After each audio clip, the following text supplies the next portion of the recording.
ধারালো অস্ত্র দিয়ে গলার কাছে কাটার অভিযোগ, ঘটনায় সোনারপুর থানায় অভিযোগ দায়ের। এই ঘটনায় একজনকে আটক করেছে পুলিশ।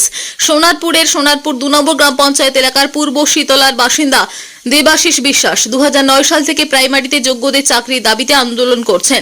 2009 সাউথ 24 পরগনা বঞ্চিত চাকরি প্রার্থীদের কনভেনার রাত্রি 10টা নাগাদ বাড়ির সামনে রাস্তায় গুগল মিটে অন্যান্য আন্দোলনকারীদের সাথে মিটিং করছিলেন। সেই সময় এই হামলা, কোনো রকমের নিজেকে রক্ষা করেন তিনি।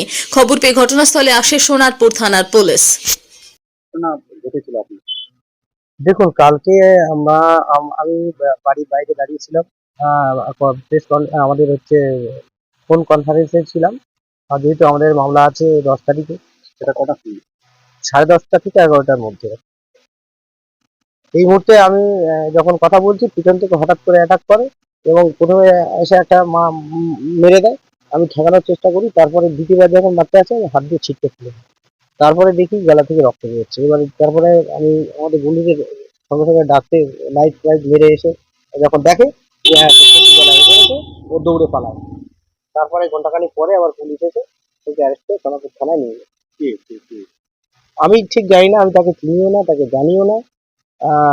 একজন আননোন পার্সন আমার চোখে, আমি তার সাথে কথাও হয় না তার সাথে জীবনে, হঠাৎ করে এরকম সিচুয়েশন তৈরি করে। কেন এরকম করলো বলে আপনি কি মনে হয়? দেখুন, আমরা দীর্ঘদিন থেকে আন্দোলন করছি কলকাতার রাজপথে। 2009 সাউথ 24 পরগনা প্রাইমারি।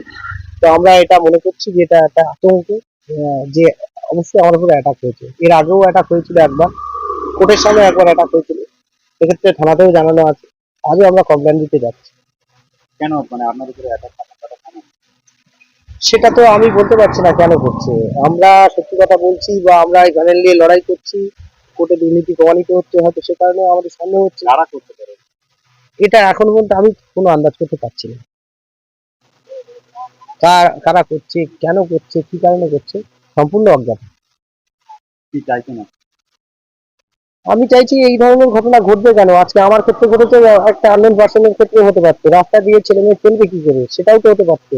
এবং আমাকেই বা টার্গেট করা হলো কেন? এতগুলো মানুষ থাকতে আমাকেই টার্গেট করে গলায় ছুরি চালাতে আসছে, এটা তো একটা মারাত্মক বিভৎস ব্যাপার। মানে কোথায় বাস করছি আমরা? আমরা মামলা করছি বলেই কি আমরা এটা পাবো? দেবাশিস বিশ্বাস, 2009 সাউথ 24 পরগনা।